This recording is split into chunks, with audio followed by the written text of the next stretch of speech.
Hello everyone, and welcome to my first YouTube video. I'm going to be starting a channel under the name Pete Jones.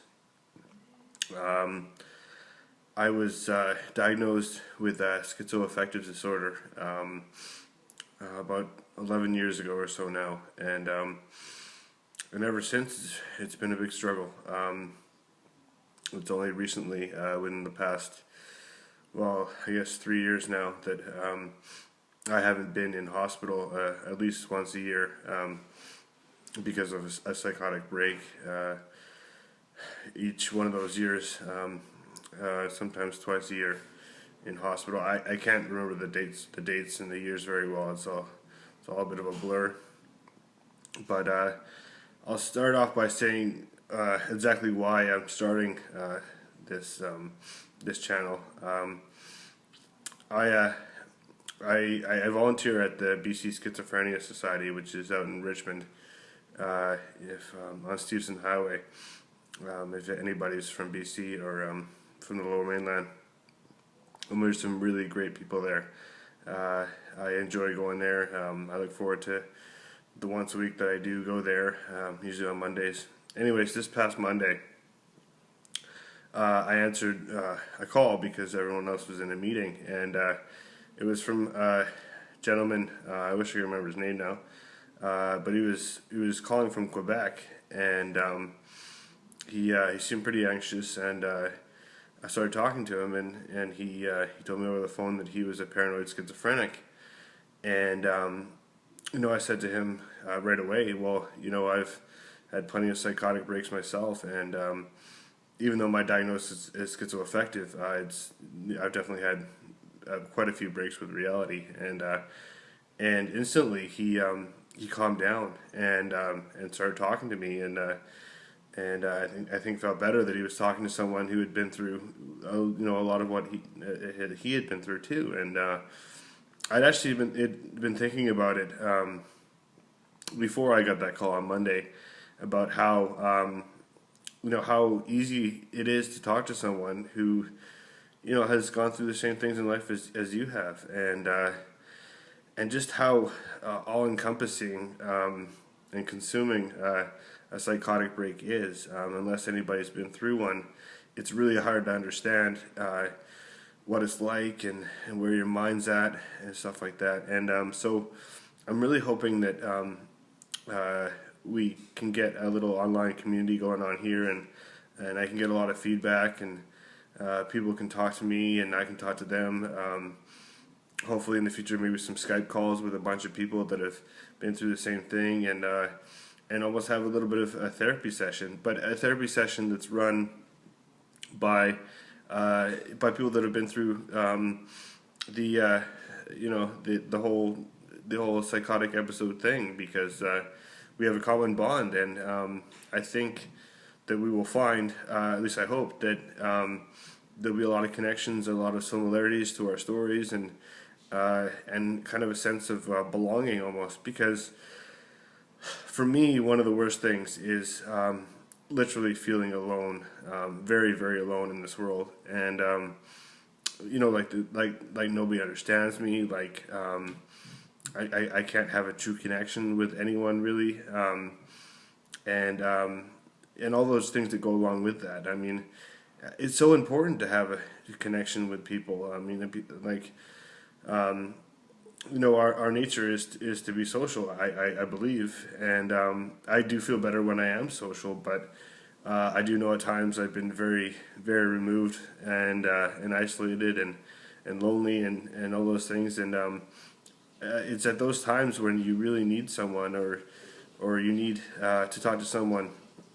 And my point is that talking to professionals is okay, but there's always a sense that somehow they're trying to figure out where you're at, like, which is a good thing, I guess, because if you're not doing well, maybe you should be in hospital or getting the care that you need. But there's always that level of I don't want to say judgment, but evaluation, I guess, and it's just so much better when there's no evaluation that goes on, and it's just a conversation between two people, that have similar experiences in life, and it's so much more relaxing. It's so much more open.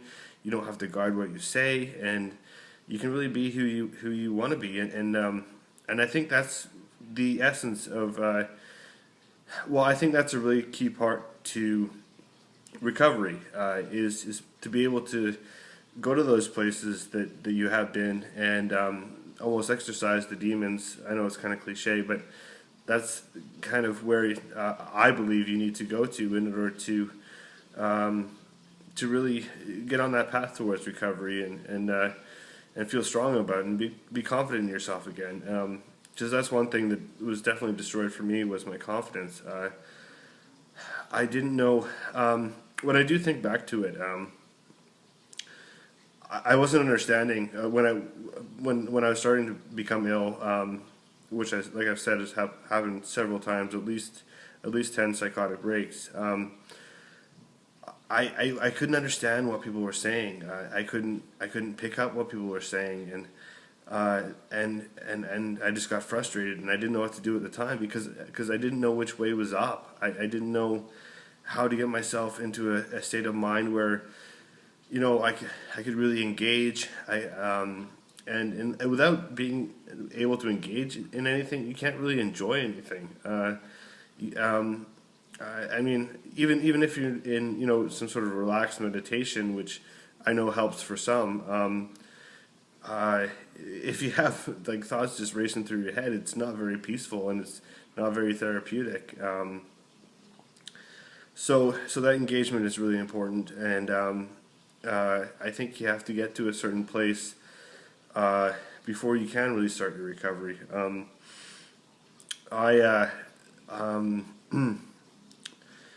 Yeah, so the last time I was in the hospital, the doctors insisted that I take a medication called clozapine, which is a very high and intense antipsychotic drug. They refer to it as the last resort drug for people like me, who have been psychotic more than once. And clozapine is a pretty powerful drug. I have had a few nights where I've woken up and wanted to go to the washroom or something like that, and walked into walls and fallen over and things like that. So it's kind of scary, because I have no idea what it does to my brain. I did actually today talk to the drug company that makes the clozapine that I take, and they're going to be sending me some information, and I'll be posting it on the page that I'm going to be creating, and maybe that'll give me a more insight into exactly what it does to my brain. But it's something pretty dramatic, I know that. But touch wood, I've been out of the hospital since I've been prescribed the drug, which brings me to a point that I've heard. I mean, so what I've just talked about is the medicative side to my recovery, but also I've heard that there needs to be a spiritual side too, and this is the side that I really struggle with. I went to university. I graduated with a science degree. Grew up loving the cosmos and everything about science, and I was never raised religious at all. I went to church, just a handful of times with my mom and my brother when I was quite young. I was baptized, and I don't know if that's good or not, but yeah, this is where I do struggle to find something, because of the literally the religious experiences that I've had, which I call my psychotic breaks. I know there is something out there. I have no idea what it is, and because I have suffered, just like a lot of schizophrenics have, it's really hard to accept something that is higher than you, and somehow influencing you, when your experiences with the spirit or whatever it is has been so negative. I mean, the last time that I was admitted to hospital, I should say that every time that I was admitted to the hospital, I kind of escalated to get to that point. It would just the first time was just people were noticing there was something wrong, and then I was in hospital. And by the last time that I was admitted, I tried to stab myself multiple times with a kitchen knife. I was pretty sure that I was going to kill myself at the time. I literally jabbed a knife as far into my chest as I possibly could. In and around my heart, which I thought I was going to be stabbing, and then I remember laying on my bed and some blood coming out of my chest, and just thinking, well, the voices at the time were telling me that I was just going to bleed out and that was going to be the end of my life, and I truly thought that. And then, fortunately, I was living at a home at the time where there was a care worker, and she showed up and saw the state that I was in, and saw the blood, saw the knife, and called the police, and they took me off to the hospital. So things have escalated, and that was about 2.5 years ago. So and then that was the time I was put on clozapine when I was finally during that hospitalization. So my point was that there's a struggle with a spirit that was there and still is there and is around us all. I do like a lot of quotes from Star Wars. One in particular sticks out to me is that everyone should be mindful of their thoughts because they're your focus. And there is a term for people that aren't aware that they're sick mentally.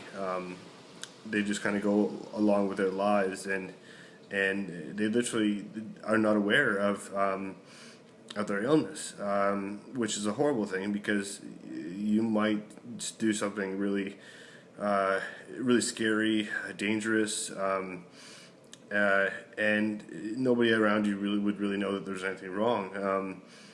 So I have tried to be much more mindful of my thoughts. I've always been a very forgetful person. By that I mean, like when I was back in the home that I grew up in, my parents or my mom would send me upstairs to go get something, and I'd get up there and I'd be like, I have no idea why I'm here. And I've come to realize that because I have so many thoughts going through my head, I could have been thinking about something completely different, and then by the time I got to the room where I was supposed to find what I was asked to find, I had no idea where my train of thought was at because I'd been thinking about something completely different. And I think my mind has always been like that. It's a blessing in some ways because you get to think about a lot of stuff, and but like I said before, you really need to be mindful and know that you're thinking those things, and be able to express them, by talking to a friend about them or whatever they are. Because I mean, I've met met a lot of schizophrenics, and when it comes down to it, and when we've had good conversations, they're very interesting people to talk to because they do have a lot of thoughts about life, about spirituality, about the universe, about the truth, whatever the truth is or whatever it is, and it's fun to talk like that. At least for me, every once in a while, and so yeah, I do struggle with the spirituality, and I just hope that spirit is somehow. Well, the negative spirit that I was experiencing through my psychosis has gone, and that I'm with a much more positive spirit now. I can only hope that. And lately, things have been a lot different for me. I've been going through my days, and my timing has been pretty good for quite a few things. Arriving on time to certain things, being fortunate with parking spaces, being able to get my son to school on time, picking him up on time, taking him to the YMCA on time, and I've discovered maybe this has just happened to me. I don't know why, but there's a certain pace to my life. It's a very slow pace. I believe my inner animal is a turtle, and I always like turtles, especially sea turtles. And I do swim 5 days a week, so that's my inner sea turtle talking.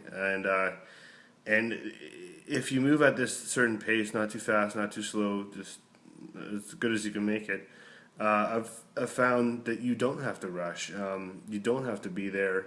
You don't have to drive fast. It can just be at a very nice, comfortable speed, and things will fall into place. But it is very, very recently that I've discovered this, and it's helped me out immensely because it's reduced my stress levels. Uh, just I don't really know. I mean, just off the charts how much it has really improved, or relieved my stress, because I was always in a rush. I could never feel like I was at one place at one time and just enjoy that experience while I was there. I was always thinking I had to be somewhere else. I had things to do, and I couldn't just be present with whoever I was with, or enjoy what I was doing, whether it be a movie, whether it be athletics that I did quite a bit growing up. I've never been a very relaxed person at all. Always felt quite anxious throughout my life. Anyways, yeah, that's kind of an overview of what my experience with schizophrenia, or schizo-affective disorder is. For those of you that don't know, schizo-affective is kind of a combination between a mood disorder and schizophrenia. I'll talk tomorrow a little bit about more like that. At least I hope to remember to. I'm not a big fan of scripts. I'd rather just get on a point and start talking about it and see where it goes to, and make it much more organic than something that's just kind of written down. So that's the way I'm going to run my show. I should mention that I will be adding a bunch of links to my page, to my YouTube channel, and those links will be everything related to mental illness, anything that I found, any resource, links to things that have helped me in my journey to recover, and I do believe that I will always be recovering, which I have come to terms with, and just kind of take each day as it goes. So I hope you guys subscribe, and I'm going to be doing a video, I hope every day, until I don't have anything to say anymore. So thanks for watching, and I hope you guys subscribe. Have a good day.